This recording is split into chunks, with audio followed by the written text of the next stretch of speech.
So the bank has agreed to take over 50% stock in full satisfaction of its claim, including interest. So त्याची आपण entry pass केलेली आहे. The remaining stock be revalued at 1,20,000. See working note.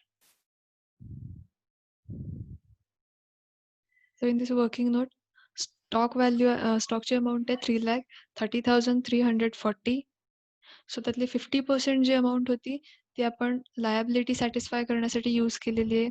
So 50% amount इथे remaining आहे, that is 1,65,170. So इथे जो balance amount आहे, मग त्यांनी प्रॉब्लेममध्ये काय म्हटलंय की स्टॉक रिव्हॅल्यूड ॲट 1,20,000. सो जे स्टॉक होता 1,65,170 रुपीजचा, त्याला रिव्हॅल्यूड केलं 1,20,000 रुपीजने. सो इथे जो स्टॉक आहे तो रिड्यूस झालेला आहे. सो जेव्हा एखादी ॲसेट रिड्यूस होते, so we have to decrease that, we have to credit that asset.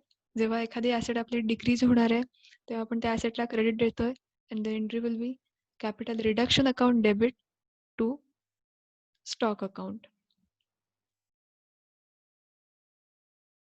त्या दोघांमधला जो डिफरन्स आहे, कितीने जो स्टॉक रिड्यूस झालेला आहे त्याची व्हॅल्यू जी आहे ती आपण इथे घेतोय, that is 45,170.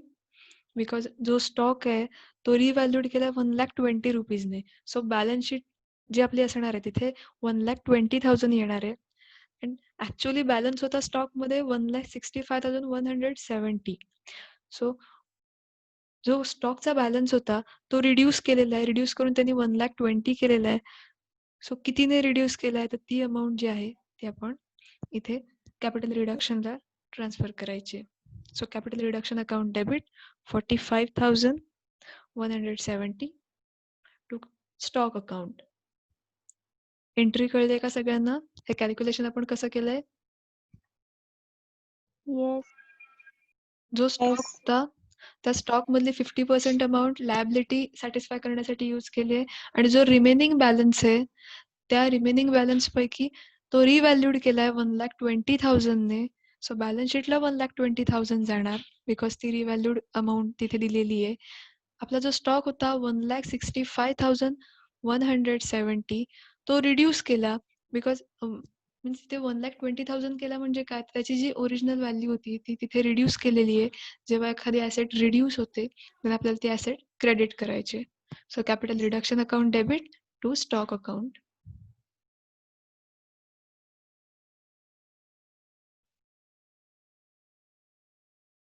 Next adjustment is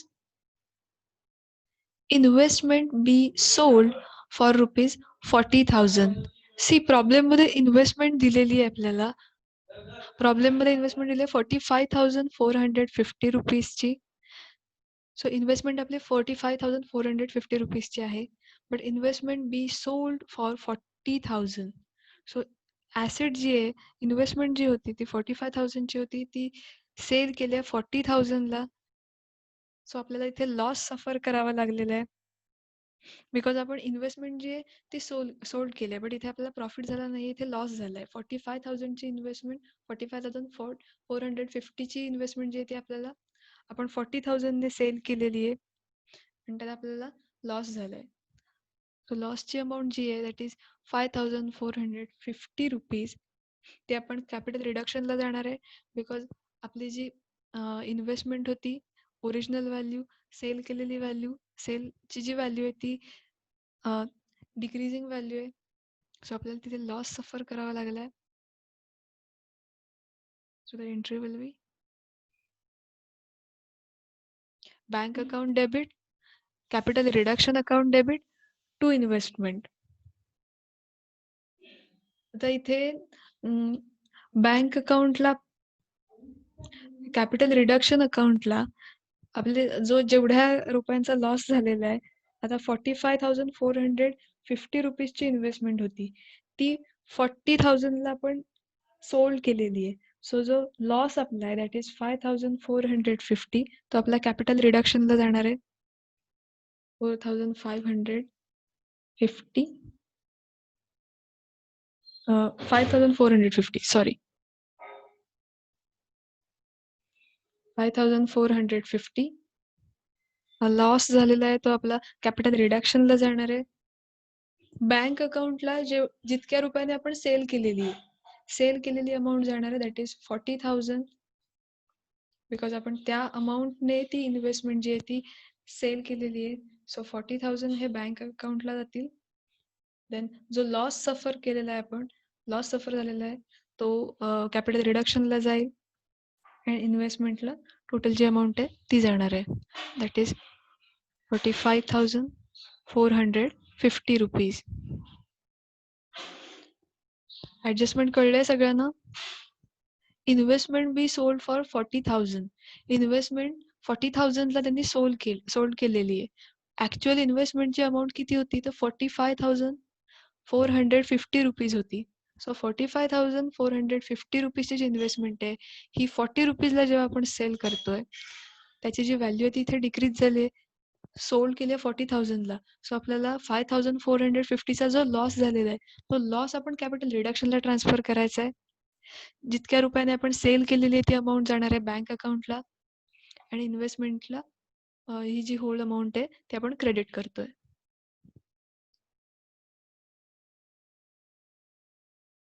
adjustment कळलंय सगळ्यांना? येस. Yes. कोणाला काही डाऊट आहे? नो. No. ओके.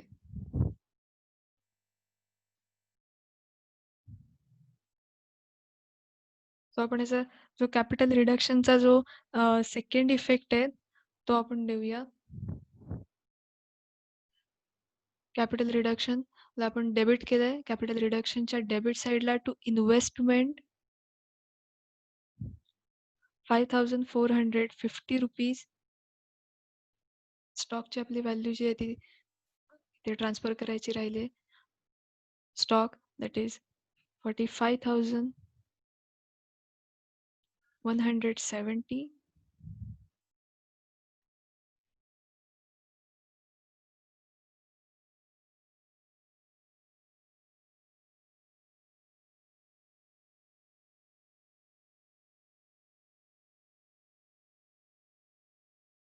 आणि देन आपण जे प्रेफरन्स शेअर जे ॲरियर्स होते, ॲरियर्स जे आपण 24,000चे पेड केलेत त्याचा पण इफेक्ट आपल्याला द्यायचा आहे कॅपिटल रिडक्शनला. 24,000 ज्या आपल्या एंट्रीज झालेल्या आहेत त्याचे सगळे इफेक्ट जे आहेत ते कॅपिटल रिडक्शनला देऊन झालेले आहेत.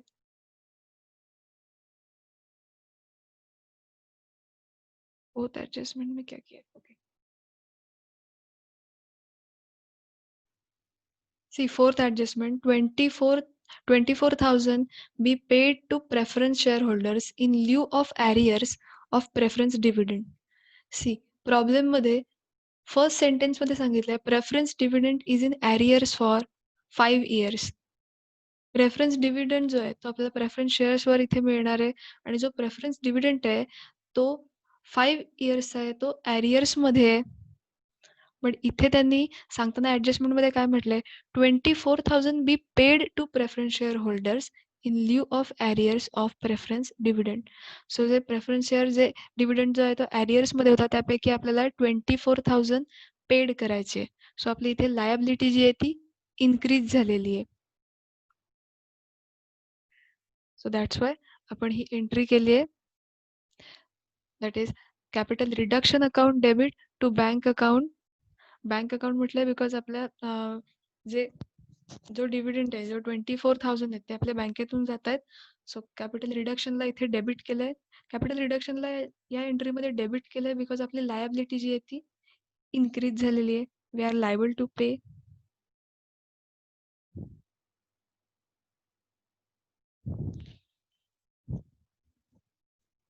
फोर्थ ऍडजस्टमेंट कळली आहे?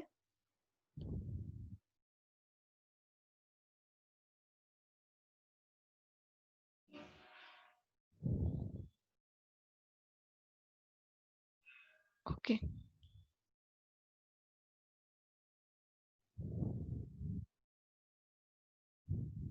So after this, tangible fixed assets be appreciated by 20%. Problem मध्ये जे टँजिबल फिक्स ॲसेट्स दिलेले आहेत, टँजिबल फिक्स ॲसेट्स कोणते असणार आहेत? That is land and building and equipments. These are the tangible fixed assets. So हे जे टँजिबल फिक्स ॲसेट्स आहेत 20% ने ॲप्रिशिएट केलेत, 20% ने त्यांची जी व्हॅल्यू आहे ती इथे इन्क्रीज केलेली आहे. सो इथे ॲसेटमध्ये जेव्हा इन्क्रीज होते तेव्हा आपल्याला त्या ॲसेट जे आहेत त्या डेबिट करायचे.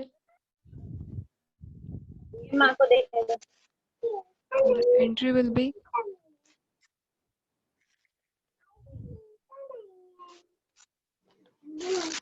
land and building account debit, equipment account debit to capital reduction. 20% जेवढे पर्सेंट त्यांनी इन्क्रीज केलेले आहेत अमाऊंट, ते अमाऊंट आपल्याला तिथे रेकॉर्ड करायचे. सी लँड अँड बिल्डिंगची अमाऊंट किती आहे? लँड अँड बिल्डिंगची अमाऊंट 2,60,000 आहे. सो 2,60,000 2,60,000 आहेत. त्याच्यात 20% त्यांनी इन्क्रीज केलेली आहे. सो 2,60,000 वर 20% तुम्ही अमाऊंट कॅल्क्युलेट केली की अमाऊंट तुम्हाला मिळेल 52,000. सो 52,000 अमाऊंट इथे इन्क्रीज झालेली आहे. सो आपण 52,000 जे आहेत ते लँड अँड बिल्डिंगला घेणार आहोत. देन इक्विपमेंटची अमाऊंट आहे 2,50,000. सो तुम्ही 2,50,000 अमाऊंट ॲप्रिशिएट केले 20% ने. सो 50,000 तिथे ॲड होणार आहेत. सो लँड अँड बिल्डिंगमध्ये 52,000 ॲड झालेत अँड देन इक्विपमेंट्समध्ये 50,000 जे आहेत ते ॲड झालेत. सो जेवढ्या व्हॅल्यूने ते इन्क्रीज झालेत ती व्हॅल्यू आपल्याला एंट्रीमध्ये घ्यायची.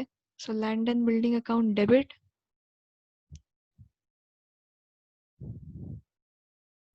then equipment account debit to capital reduction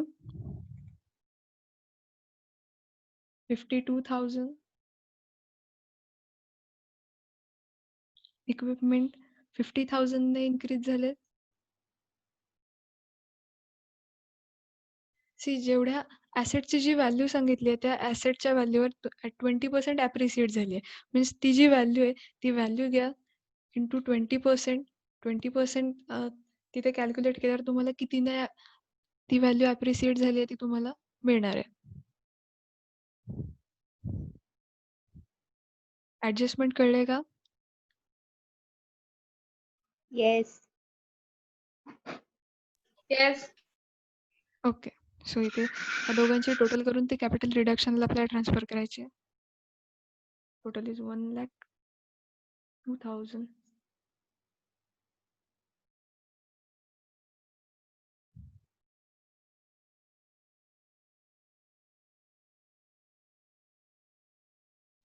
so आपल्याला 8 ॲडजस्टमेंटमधले टँजिबल फिक्स ॲसेट जे आहेत ते ॲप्रिशिएट करून झालेले आहेत. Then goodwill be written off in full and provision be made for doubtful debts ₹20,000. See goodwill जे आहे ते आपल्याला रिटर्न ऑफ करायचं आहे आणि ते जे प्रोव्हिजन आहे डाऊटफुल डेटसाठी ती प्रोव्हिजन आपल्याला करायची आहे.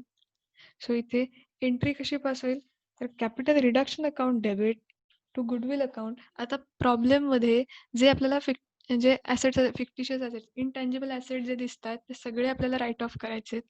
मग ह्याच्यात गुडविल जाईल, then profit and loss account जाणार आहे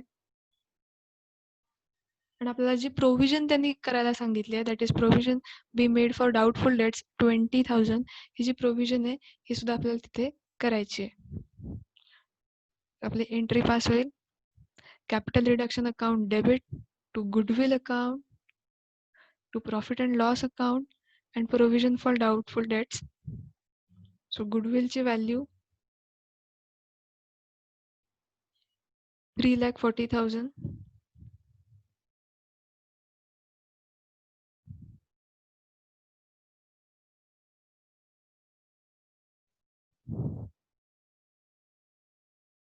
$3,40,000.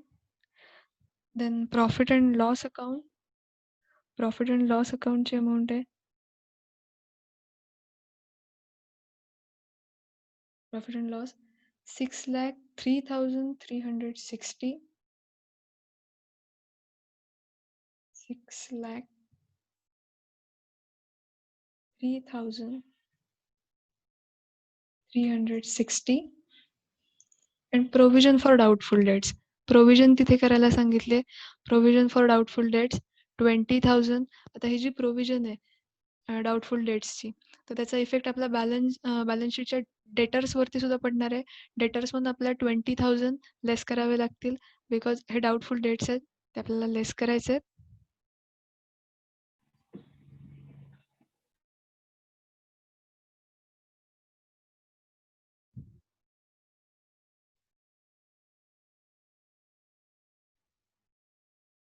आणि या तिघांची टोटल करून आपल्याला कॅपिटल रिडक्शनला घ्यायची. Total is 9,63,000.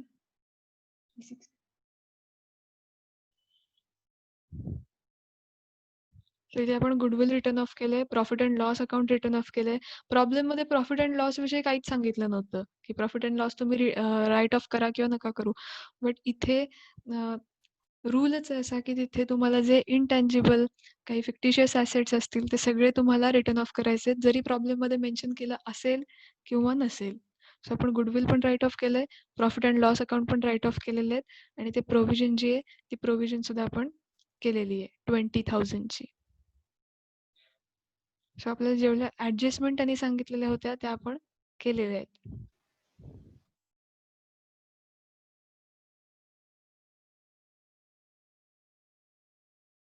Sub assets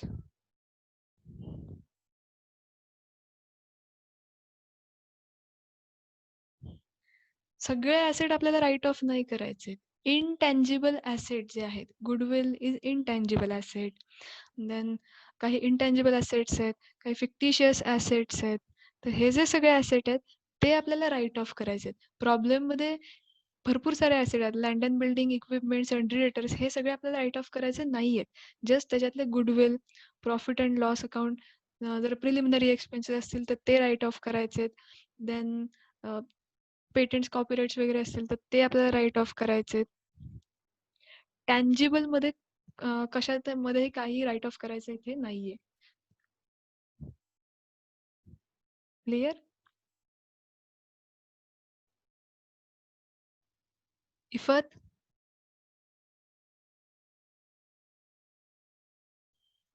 yes ma'am. Okay. So जे इनटँजिबल ॲसेट आहेत, फिक्टिशियस ॲसेट्स आहेत, तर ते आपल्याला राईट ऑफ करायचे. सो इथे आपल्या ज्या एंट्रीज आहेत, इथे ज्या ॲडजस्टमेंट होत्या त्या आपल्या सगळ्या कम्प्लीट झाल्यात. सगळ्यांना ॲडजस्टमेंट समजल्यात? येस. कोणाला काही डाऊट्स आहेत? नो. आता ह्या सगळ्या ऍडजस्टमेंट झाल्यात. एक ऍडजस्टमेंट आपली राहिलेली आहे इथे. राहिलेली मीन्स इथे केलेली आहे, capital reduction account debit to capital reserve. आता ही जी एक एंट्री आहे, ही एंट्री आपण कॅपिटल रिडक्शन अकाउंट जे आहे ते क्लोज करून आपल्याला जो कॅपिटल रिझर्व मिळेल तेव्हा ही एंट्री आपण पास करणार आहोत. फर्स्ट आपल्याला ज्या अमाऊंट्स आहेत त्या अमाऊंट्स आपल्याला कॅपिटल रिडक्शनला ट्रान्सफर करून घ्यायचे आहेत. फर्स्ट जी एंट्री होती इक्विटी शेअर कॅपिटल, इथे कॅपिटल रिडक्शनला आपण क्रेडिट केलेलं आहे. कॅपिटल रिडक्शन अकाउंटच्या क्रेडिट साईडला जाणार आहे इक्विटी शेअर कॅपिटल, जेवढे आपण राईट ऑफ केलेलं आहे 6 lakhs अमाऊंट जाणार आहे. Next preference share capital, capital रिडक्शनच्या क्रेडिट साईडला जाईल 6% प्रेफरन्स शेअर कॅपिटल 2,40,000.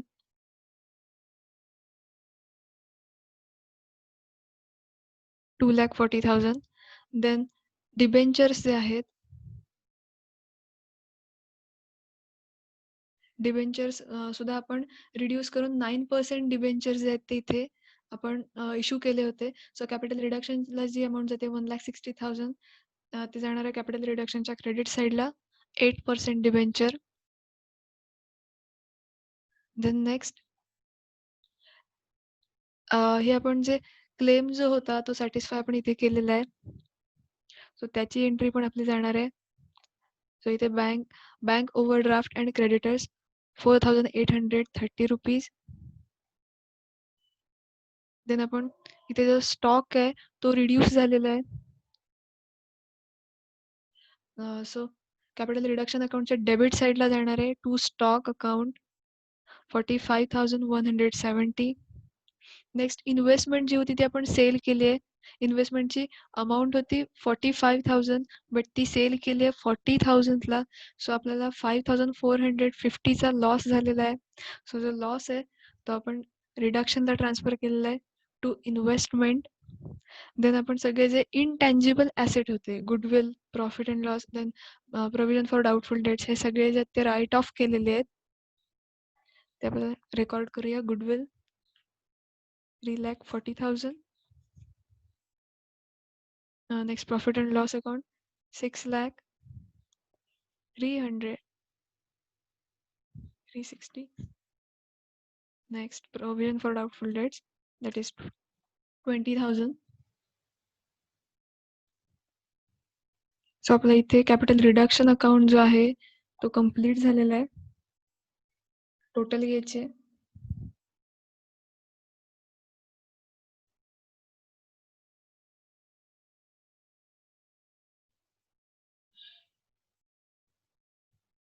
जो त्यातला डिफरन्स जो आहे तो कॅपिटल रिझर्व्हला इथे ट्रान्सफर करायचा आहे.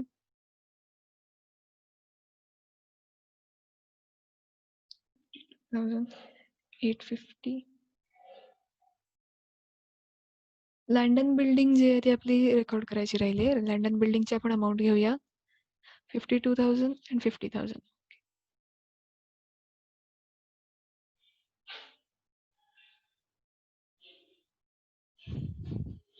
सो इथे आपल्याला कॅपिटल रिझर्व्ह मिळणार आहे 52,850.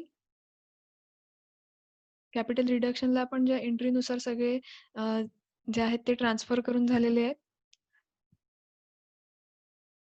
कॅपिटल रिझर्व्ह जो आपल्याला तो मिळालेला आहे 52,850.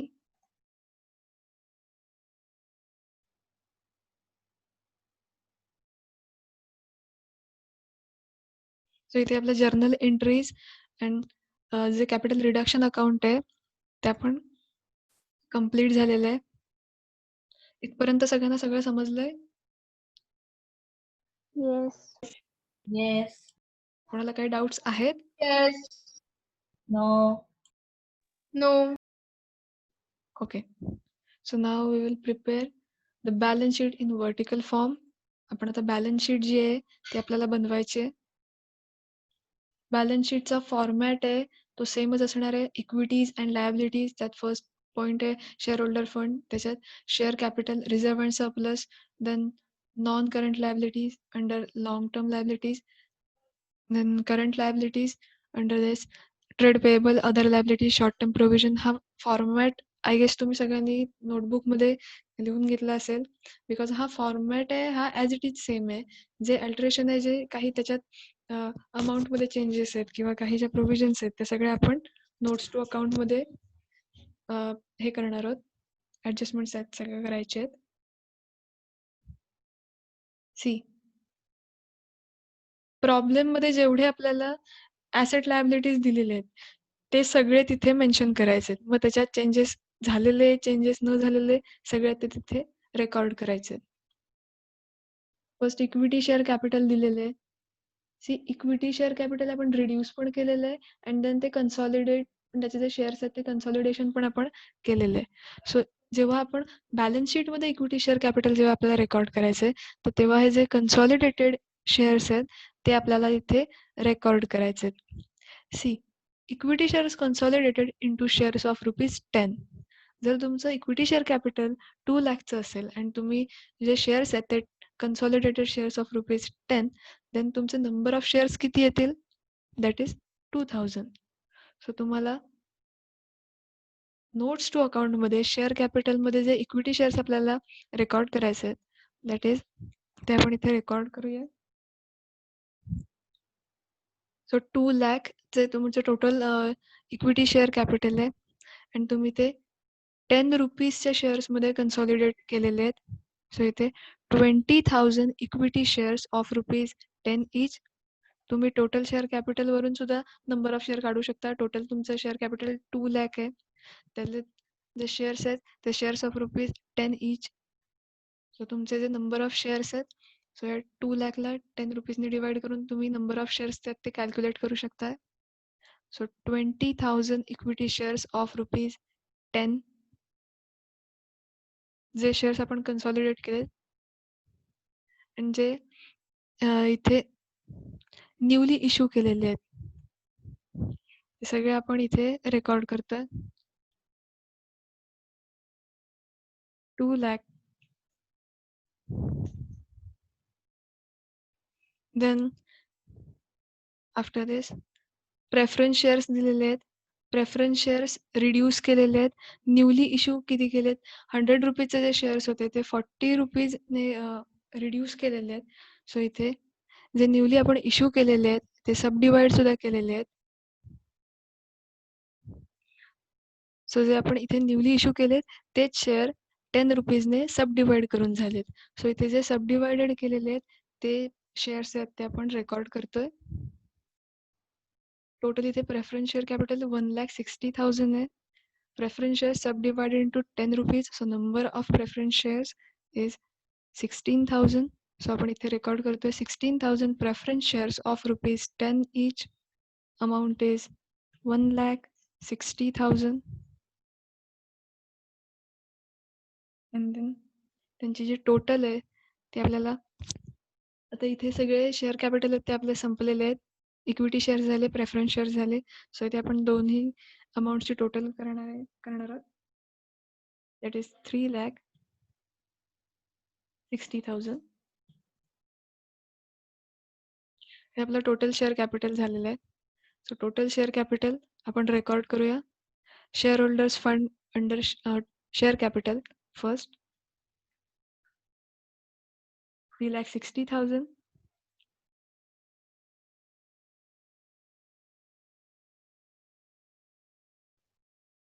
Then second is reserve and surplus. See in notes to account reserve and surplus. Problem मध्ये आपण कॅपिटल रिझर्व्ह जो आहे तो फाइंड आउट केलेला आहे. कॅपिटल रिझर्व्हची अमाऊंट ₹52,850 आपण कॅपिटल रिझर्व्ह कॅपिटल रिडक्शन मध्ये फाइंड आउट केलेला आहे. सो आपण तो रेकॉर्ड करायचा आहे. 52,850.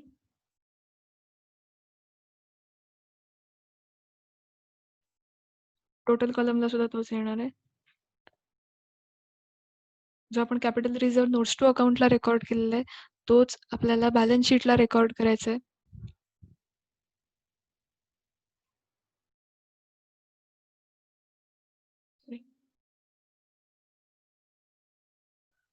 $52,850 आणि देन त्यांची आपल्याला टोटल घ्यायची.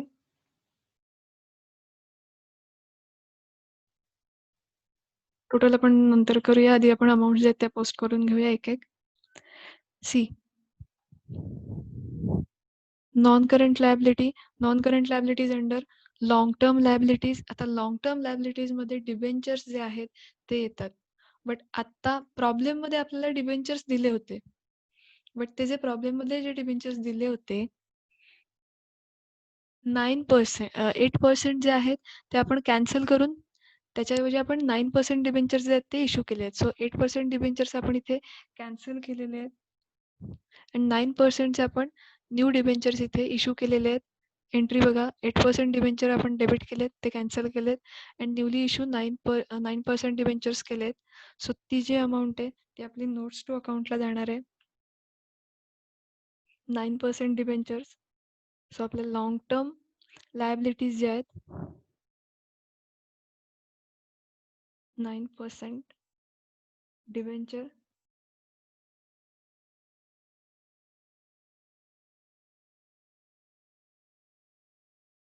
9% डिबेंचरची अमाऊंट 2,40,000.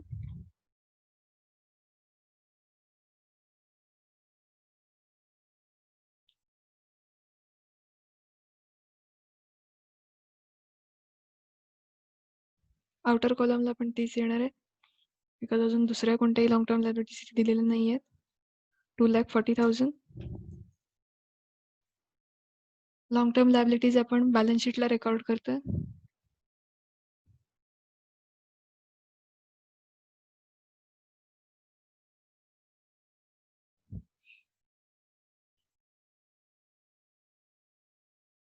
हे आपण डिरेक्टली आउटर कॉलमला घेऊया.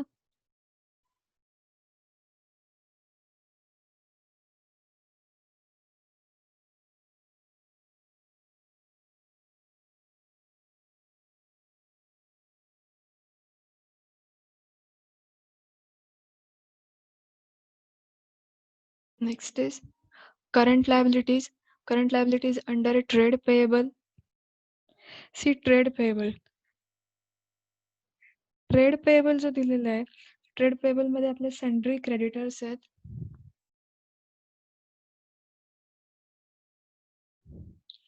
सन्ड्री क्रेडिटर्स प्रॉब्लेम मध्ये देताना आपल्याला 3,40,360 चे दिलेले आहेत. बट त्याच्यात काय म्हटलंय, including 20,000 interest on bank overdraft. So ह्याच्यात 20% इंटरेस्ट जो आहे तो इन्क्लूड केला होता. सो आपण बॅलन्स शीट मध्ये रेकॉर्ड करताना आता जो इंटरेस्ट आहे तो आपल्याला पेड करून झालेला आहे. सो इथे बॅलन्स शीटला आपण क्रेडिटर्स मधून 20,000 जे आहेत ते लेस करणार आहोत. डिरेक्टली आपल्याला क्रेडिटर्सची अमाऊंट रेकॉर्ड करायची आहे.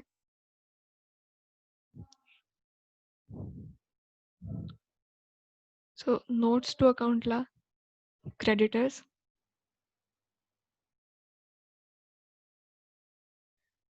क्रेडिटर्स किती रुपीजचे होते, 3,40,360.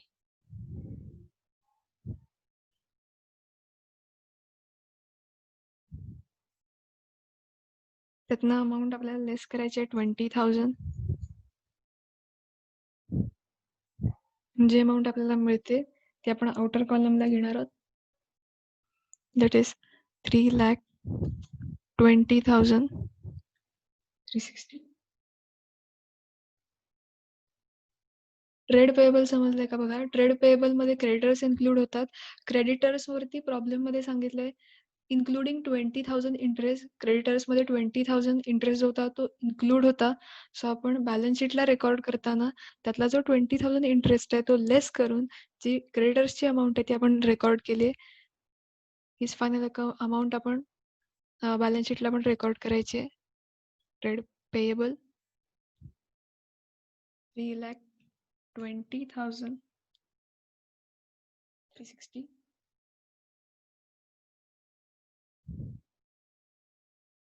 See other liabilities. Other liabilities include the interest on debentures. आता इंटरेस्ट ऑन डिबेंचर्स मध्ये जी आपण एंट्री केलेली आहे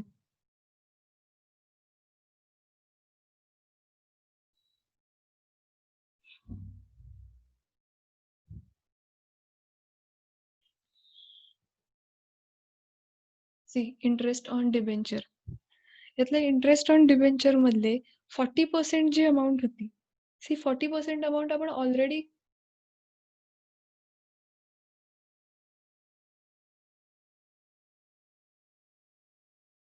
क्रेडिटर्स मध्ये मायनस केलेले अमाऊंट येईल ना. सी क्रेडिटर्स जे आपल्याला रेकॉर्ड करायचे आहेत त्या क्रेडिटर्स मध्ये 20,000 जी अमाऊंट होती ती इन्क्लुडेड होती. पण ती इन्क्लूड कोणती होती, बँक ओव्हरड्राफ्टचा इंटरेस्ट इन्क्लूड होता. सो आपण जेव्हा क्रेडिटर्स रेकॉर्ड करतोय 3,40,000 मधून 20,000 अमाऊंट जी आहे ती आपल्याला लेस करायची आहे. बिकॉज त्याच्यात ती इन्क्लूड केली होती. सो ती आपल्याला एक्सक्लूड करून क्रेडिटर्सची जी अमाऊंट आहे ती आपल्याला बॅलन्स शीटला घ्यायची आहे. दॅट्स वाय मी त्यात 3,40,360 मधून 20,000 लेस करून रिमेनिंग जी अमाऊंट आहे ती क्रेडिटर्सला रेकॉर्ड केली. ओके, सो डाऊट क्लिअर झालाय का? Yes. Okay. Yes. So interest on debenture आपण बघत होतो. इंटरेस्ट ऑन डिबेंचर जो होता, इंटरेस्ट आपण कॅल्क्युलेट केलेला आहे 4 लाख वर 8%. 6 मंथसाठी आपण इंटरेस्ट कॅल्क्युलेट केला. बट त्यातला 40% जो इंटरेस्ट आहे, जो 40%चा इंटरेस्ट इमिजिएटली त्यांना पेड केलेला आहे. सो जो रिमेनिंग इंटरेस्ट आहे दॅट इज 9,600. हा 9,600 स्टील रिमेन, हा अजून सुद्धा आहे. सो हा जो इंटरेस्ट ऑन डिबेंचर ॲक्र्यू झालेला आहे हा आपल्याला बॅलन्स शीटला रेकॉर्ड करायचा आहे. सो अदर लायबिलिटीज मध्ये इंटरेस्ट ऑन डिबेंचर्स ड्यू आपल्याला रेकॉर्ड करायचं आहे. Interest on debentures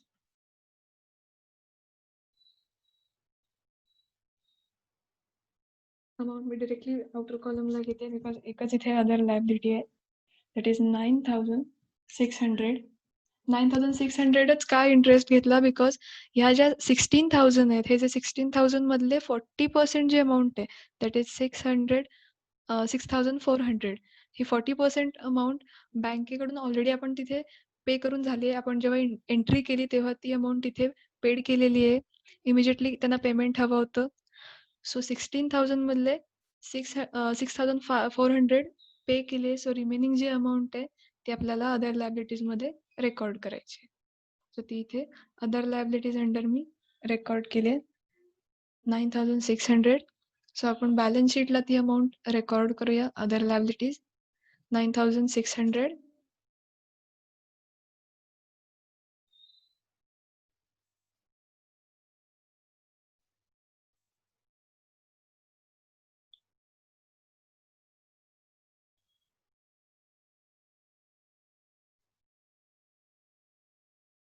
after this short term provisions आपण बॅलन्स शीट प्रमाणे जाऊया.